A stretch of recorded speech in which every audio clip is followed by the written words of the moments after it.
Hello everyone, welcome to exam guidance. आज हम लोग जो पीडीएफ डाले थे ग्रुप में उसका सॉल्यूशन डिस्कस करने वाले हैं।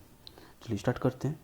आपके पास पहला नंबर क्वेश्चन दिया हुआ है। इस क्वेश्चन का मतलब ये हो रहा है, देखिए दिया गया है कि किसी इलेक्ट्रिक आयरन को 10% छूट पे बेचा जाता है, ठीक है, और दुकानदार की अगर मेहरबानी हुई है तो 6% अतिरिक्त छूट दिया गया है।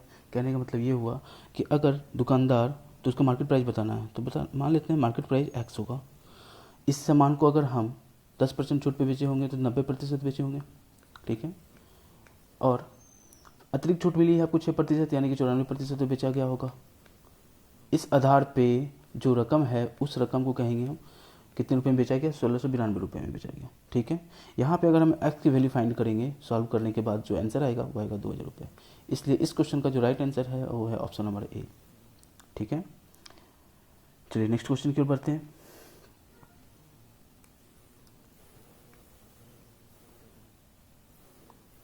सेकंड क्वेश्चन देखिए।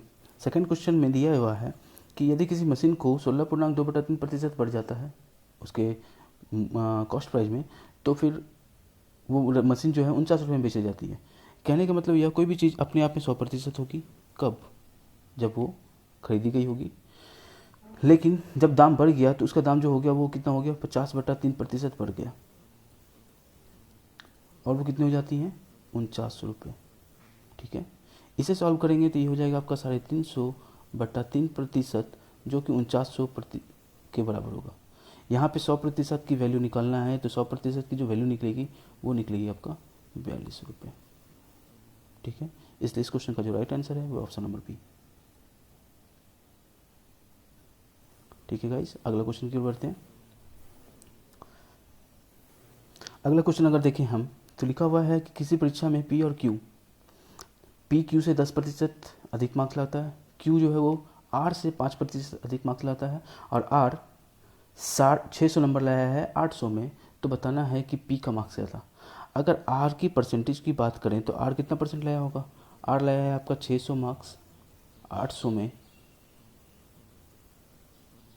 जो कितने के बराबर होगा, वो 75% के बराबर होगा, ठीक है। अगर आर 75 लाया है तो क्यू कितना लाया होगा, क्यू लाया होगा 80%। पी कितना लाया होगा, तो पी लाया होगा आपका 90%। तो बस क्वेश्चन का आंसर मिल गया हमें। तो पी का मार्क्स पूछा गया है, तो पी का मार्क्स है 90% कितने में, 800 का, तो इसलिए 90% का 800 निकाल लेंगे, जो होगा आपका 720 रुपये। इस क्वेश्चन का right answer B number option है, ठीक है। नेक्स्ट क्वेश्चन की ओर बढ़ते हैं। अगला क्वेश्चन जो है वहाँ यहाँ पे बोला गया है कि ए और बी की, ए की जो आय है वो बी से 40% कम है, ठीक है। अगर ए और बी मान लेते हैं, अगर बी जो है वो आपका 100 रुपये कमाता होगा, तो ए कितना कमाता होगा, 60 रुपये, क्योंकि वो 40 कम कमा रहा है बी से। तो बी की आय ए से कितना ज़्यादा है, तो बी की आय कितना ज़्यादा है, 40 ज़्यादा है, कितने में, 60 में, इसलिए 100 से। जिसे सॉल्व करेंगे कितना आएगा आपका, 200/3, जो 66.2/3% होगा, ठीक है। आगे देखते हैं अगला क्वेश्चन।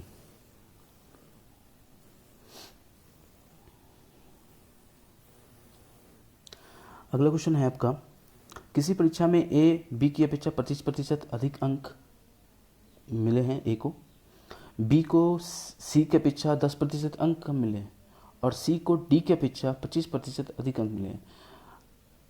तो ऐसे क्वेश्चंस को आप डायरेक्ट बना सकते हैं, किस तरीके से वो देखना है हमें, ठीक है।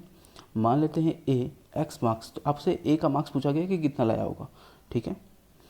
अगर मान लेते हैं ए एक्स मार्क्स लाया होगा, ठीक है, आपके पास परसेंटेज डी का जो मार्क्स है वो है 320, डी 125 मार्क्स अधिक लाया है, सी 125 मार्क्स अधिक लाया है किससे, डी से। यहाँ से हमें सी का पता चल जाएगा। इसके आगे का प्रोसेस करेंगे हम तो पता चलेगा कि बी का मार्क्स, बी सी से 10% कम लाया, यानी कि 90 लाया होगा। फिर इसके आगे जाएंगे तो पता चलेगा हमें ए का मार्क्स, तो ए का मार्क्स के लिए हमें बी का मार्क्स में 125% बढ़ाना पड़ेगा। तो पूरे इक्वेशन को सॉल्व करने के बाद जो ए का मार्क्स आएगा वो आएगा 450 रुपये, 450 नंबर। ठीक है, इसलिए इस क्वेश्चन का जो राइट आंसर है वो ऑप्शन नंबर डी। आगे बढ़ते हैं, अगला क्वेश्चन। ऐसे क्वेश्चंस को बनाने के लिए यहाँ पर लिखा हुआ है दूध की कीमत में 10% की कमी हो जाने से एक आदमी 1116 रुपये में 6 इतना लीटर अधिक दूध खरीद सकता है। ऐसे क्वेश्चन बनाने के लिए आप एक फॉर्मूला याद कर लो। मैं इस क्वेश्चन के बाद एक पीडीएफ डालूंगा, उस पीडीएफ में आप सारे के सॉल्यूशन देख लेना, उसमें जो फॉर्मूला रिक्वायरमेंट है वो भी दिया हुआ है। ठीक है, आपको समझ में आ जाएगी। तो देखते हैं इसे कैसे बनाना है। तो 1116 रुपये गुना 10, 6.2 गुना 100 पूरे को सॉल्व करेंगे तो जो नया मूल्य आएगा वो आएगा 18 रुपये प्रति लीटर। ठीक है, ऐसा ही सेम क्वेश्चन अगले क्वेश्चन में मैंने दिया था, सेम पैटर्न पे अगला क्वेश्चन है, लेकिन इसमें अंडे का कीमत पूछा गया है पहले कितना था। ठीक है, इनिशियल प्राइस, तो इनिशियल प्राइस में पहले न्यू प्राइस निकाल लें। तो न्यू प्राइस निकालने के लिए सेम हम फॉर्मूला लगाएंगे। ठीक है, वो क्या है, 24 गुना 50 बटा 4 गुना 100। इसे अगर हम सॉल्व कर लें 6 से, यहाँ काटेंगे 2 से।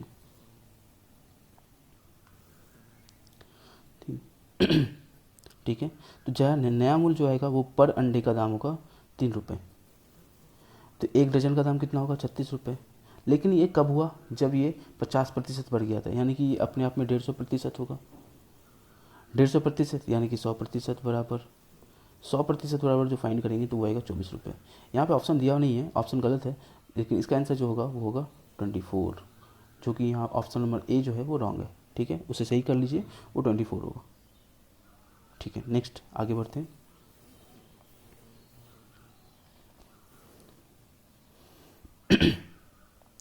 यहाँ पे अगले क्वेश्चन को अगर हम देखें तो अगले क्वेश्चन को जो बनाने का तरीका है वो सबसे आसान तरीका होता है वेन डायग्राम। लेकिन वेन डायग्राम में हमेशा कंपेयर एक ही चीज़ से करें, पास है तो पास से, फेल है तो फेल से। अब वो ध्यान रखना है कि कब हमें पास लेना है, कब हमें फेल लेना है। इसके लिए आप थोड़ा सा क्वेश्चन को इस तरह देख सकते हैं। ठीक है, यहाँ पे लिखा हुआ है कि 70% विद्यार्थी इंग्लिश में पास करते हैं। ठीक है, 65% विद्यार्थी मैथ्स में पास करते हैं, लेकिन दोनों विषयों में जो फेल करते हैं उसमें, अब यहाँ पे कॉमन जो दी हुई है वो दोनों का दिया हुआ है, जो कि है 27%। ठीक है, अगर फेल कर रही है तो फेल का हिसाब से लेंगे अगर हम, तो अगर मैथ्स इंग्लिश में 70% पास कर रहा होगा तो फेल कितना कर रहा होगा, 3%। तो 27 हम ऑलरेडी ले चुके हैं, ये इंग्लिश का हो गया आपका, ये मैथ्स का हो गया। अगर इंग्लिश के लिए अगर 27% हम ले चुके हैं तो बचा 3%। ठीक है, मैथ्स के लिए 65% पास करते हैं तो 35% फेल किए होंगे। अगर फेल किए हैं तो उस हिसाब से अगर इसे लें तो ये कितना हो जाएगा, 8%। ओवरऑल जो फेल होगा वो कितना होगा, 38%। ठीक है, तो जो पास किया होगा वो कितना होगा, 62%। ठीक है, यहाँ तक क्लियर है। अब इस ऐसे 62% बराबर कह सकते हैं हम 248। तो पूरी कक्षा की संख्या पूछा गया, तो पूरी कक्षा में कितने विद्यार्थी होंगे, 100%। जो सॉल्व करेंगे तो 100% बराबर जो आंसर होगा वो होगा 400 रुपये। यहाँ ऐसे भी काट सकते हैं इसे, ये कटेगा आपका 4 बार में। 1% equal to 4, then 100% equal to 400। ठीक है, इसलिए इसका राइट आंसर जो होगा ऑप्शन नंबर ए। चलिए अगला क्वेश्चन की ओर बढ़ते हैं।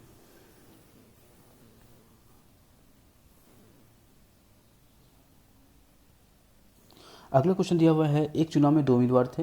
हारने वाले उम्मीदवार 41% वोट और दूसरा उम्मीदवार जो है वो 5580 वोटों से जीत जाता है। कहने का मतलब ये हुआ कि 2 उम्मीदवार थे, मान लेते हैं एक उम्मीदवार ए होगा, एक उम्मीदवार बी होगा।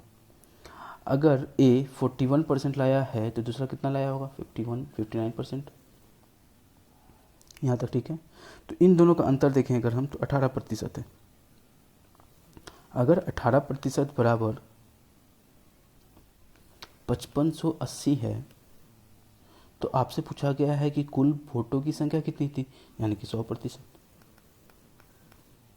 तो 100% बराबर 5580 गुना 100 बाय 18। जिसे सॉल्व करेंगे तो वो आएगा 31,000। ठीक है, इसलिए इस क्वेश्चन का राइट आंसर जो है वो है ऑप्शन नंबर डी। चलिए नेक्स्ट क्वेश्चन और लास्ट क्वेश्चन है, देखते हैं। ऐसे क्वेश्चन बनाने के लिए आप लोग एक रामबाण फॉर्मूला याद कर लो, x minus Y minus X Y by 100। ठीक है, एक में वृद्धि हुई है तो एक में कमी हुई है, तो एक वृद्धि और कमी का जो फॉर्मूला होता है यही होता है, आप इसे रट लो। ठीक है, तो इस आधार पे क्या हो जाएगा, वृद्धि हुई है 22%, कमी हुई है 6%। जो कमी वाला है उसे हमेशा माइनस में रखना है, 22 गुना 6/100। यहाँ आएगा आपका 16 माइनस 1.32, जिसे सॉल्व करने के बाद कितना आएगा 14.68%। ठीक है, ये सारे क्वेश्चन का आपका ये सॉल्यूशन है। ठीक है, आज के लिए इतना ही, मिलते हैं नेक्स्ट वीडियो में। Thank you so much.